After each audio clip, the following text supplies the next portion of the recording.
Celtics. Oh. Big game for them. Yeah, it is. Hosting the undefeated Cleveland Cavaliers. Let's talk about it. This Cavs team's interesting, man. Best offense in the NBA by a lot of metrics you look at. Kenny Atkinson, where we looked and we go, is this the answer with this roster? And everyone's saying no. Look at the life you put in. Look, 15 games in, they look awesome. They're great on both ends of the floor as well. While this is a Celtics team, which still is the best team in the NBA, I need to see more from the Cavs. The Eastern Conference Finals preview, don't hate it. Could be. Look, the Cavs could be the number 1 seed in the East. I wouldn't bat an eye at that if someone told me that they end up being the number 1 seed. You remember 2 years ago, because you and I talked about it ad nauseum when it was happening. And it was from a betting angle, but still, we remember the Celtics were the 1 seed in the East. The Bucks were within striking distance, but the Celtics, we felt like were the best team. They were going to have locks on the number 1 seed, and then they started fading down the stretch. Remember? Bucks got hot. They played each other a few times in key matchups. Bucks won those. Next thing you know, the Bucks are the 1 seed in the East. Yeah. In the end, that year in particular, it didn't matter because the Heat, who were like the 8th seed, got hot and went to the finals, right? I almost feel like I wouldn't be shocked if something like that happens again, because what the Cavs are doing is sustainable. They've always played defense. What Atkinson has done, I think, is come in and sort of bonded that team. Yeah. It's really the same team. Yeah. What they're doing is they're trying to be healthy at the right time. They're already resting Donovan Mitchell. Smart, okay, to try to ensure he's down the stretch, because he was out and Jared Allen was out when the Celtics played them in the playoffs last season. I think also in liking one another and becoming a real team, because I think there was some weird things there with Bickerstaff, Donovan Mitchell, and Darius Garland. So Atkinson has sort of brought in this kumbaya stuff. Which you need. Which you need. And they're more efficient offensively. It's a smoother offense. That's it. You got to give credit to the coach there, too. So I think it's sustainable what they're doing. In a 7-game series, I'll still take the Celtics. I just think the Celtics top to bottom are better and have been cohesive longer. But I would not be shocked at all if the Cavs win tonight and or are the 1 seed in the East. Yeah. It still won't move me off of my position of banner 19 incoming. But it could, George. We could be talking about the 2 best teams in the East moving forward. Yes. And this could be an Eastern Conference Finals preview. None of that shocks me. It's also the number 1 and 2 scoring offenses just on points per game basis. Cavs are 1, Celtics are 2. Yep. Both teams are right around that top 12 defensively across the board as well. They can both defend when they want to. Yeah, and we know the Celtics can. And obviously, to me, the difference is that the Celtics, the bodies they have, that can defend, especially the amount of guys 1 through 5. Yeah. That, to me, is the difference maker here. Look at this. The Cavs are 15-0, have the best offense in the NBA. Celtics are 4.5-point favorites at home against an undefeated team with the best offense in the NBA. That says it all. That says a lot about how respected Boston is, which I agree with wholeheartedly. Are you betting it? Yeah, I think I'm going to lay the points on this one. Okay, all right. Because we've seen how Tatum and Brown have rose to the occasion. Yeah. And they pay attention, especially Jaylen Brown, pays attention to what are they saying about Donovan Mitchell? What are they saying about this Cavs team? They're getting more talk than us.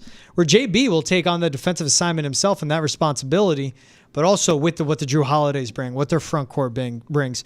With Neemias Queta being an awesome surprise while Porzingis is still returning from his injury. Right. Like, they have the role players they need in certain spots. They still have the Stallions and the Horses. And they have the psycho head coach that knows how to keep them locked in. Where they're not... Cavs could sip the Kool-Aid. I don't think the Celtics do. I just like the Celtics in this matchup. And like you said, man, I mean, like, it's fun. We're talking 16 games into the regular season. That this Cavs-Celtics one genuinely is interesting. In 7 games, who can beat the Celtics? Nobody. Maybe the Thunder. But I don't think so. Yeah, listen. I don't think it's Cavs team. I'm not going to bet it, and here's why. You okay? I was the dummy that bet on them to lose their first game a while ago, and it was against the Golden State Warriors. Yep, I remember that. And Golden State was playing well, and I said, come on, there are levels to this. Cleveland, this is what made me actually buy into Cleveland. Yeah. There's levels to this. This start for Cleveland's cute, but it's not sustainable. That's a word I use, right? I didn't think it was sustainable at first. And then they absolutely drubbed Okay, they took Steph Curry, Draymond Green, and put them over each knee and spanked them. That's what happened. They drubbed the Warriors. And I said, uh-oh. Well, I didn't see that coming. So I'm not going to bet on this game, but I am going to agree with you in your assessment of what's going to happen. And we've seen that from the Celtics team.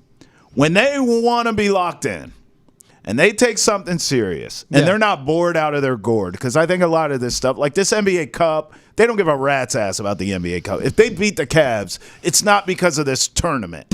It's because they need to send a message to the Cavs. Does that make sense? Yeah. So I think they're going to be dialed in. The Cavs are at full strength here.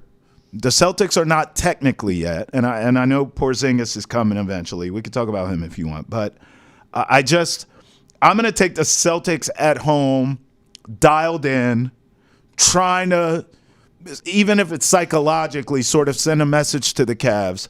But I will take the Cavs to be in an absolute heavyweight bout here. I'm going to go 125, 121 Celtics. So the hook could be a crook here. I just did the math. You saw that look I gave you? 4.5 could be a problem. I was like, you It could be. I'm not betting it, but because they burned me. Yeah. The Cavs have burned me already. Yeah. I'll tell you one thing. Here's where I'll be shocked. Here we go. Since I brought it up. Yeah, do it. This would really. I still would take the Celtics in a 7-game series, but I'll be honest with you.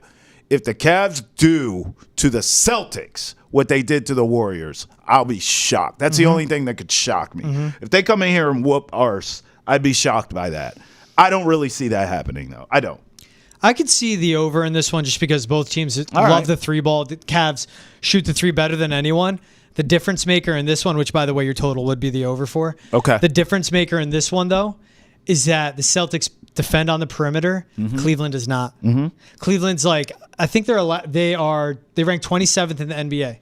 So you could see the Celtics pulling away. Opponents' 3-point percentage.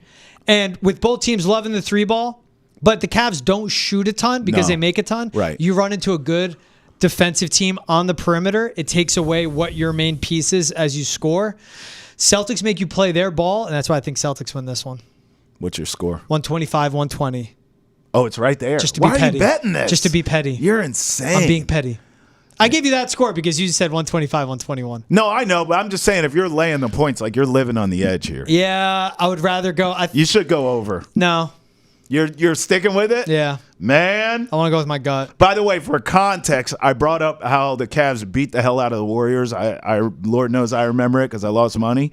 That game was in Cleveland. So, I mean, take that for what you will. Yeah. This game's here. I just think it matters. NBA Cup, like fans get up for it. I don't care for the NBA Cup. The fans get up for it. Stop the floor. Stop the floors. They're not, George. With the floor stuff. I hate the floors. The City but they're not going to stop uniforms. it. They're awful. The whole thing's awful. The cup. I don't hate the cup. I don't hate the cup. I kind of hate it. I hate the floor. I get it. I hate the floor. It brings urgency. Like, I get it. Yes. The players, do you're not something gonna... with the floor, but don't do the floor. You know what I'm saying? Yes. I do, actually. Right? Like, do something. Do something, but not that. I like the circumpomp. Is that what it's called? Pomp and circumstance. Thank you, Jesus. You just went back. I love the pageantry of the NBA Cup. I do. But do something with the floor. But don't do the floor. Just not that. It's like my wife. When I say, what do you want for dinner? I name a place. I don't want that. I'm like, what do you want? I don't know, but not that. Great. We're at square one. Exactly. Do it just something. looks awful. Do something with the floor.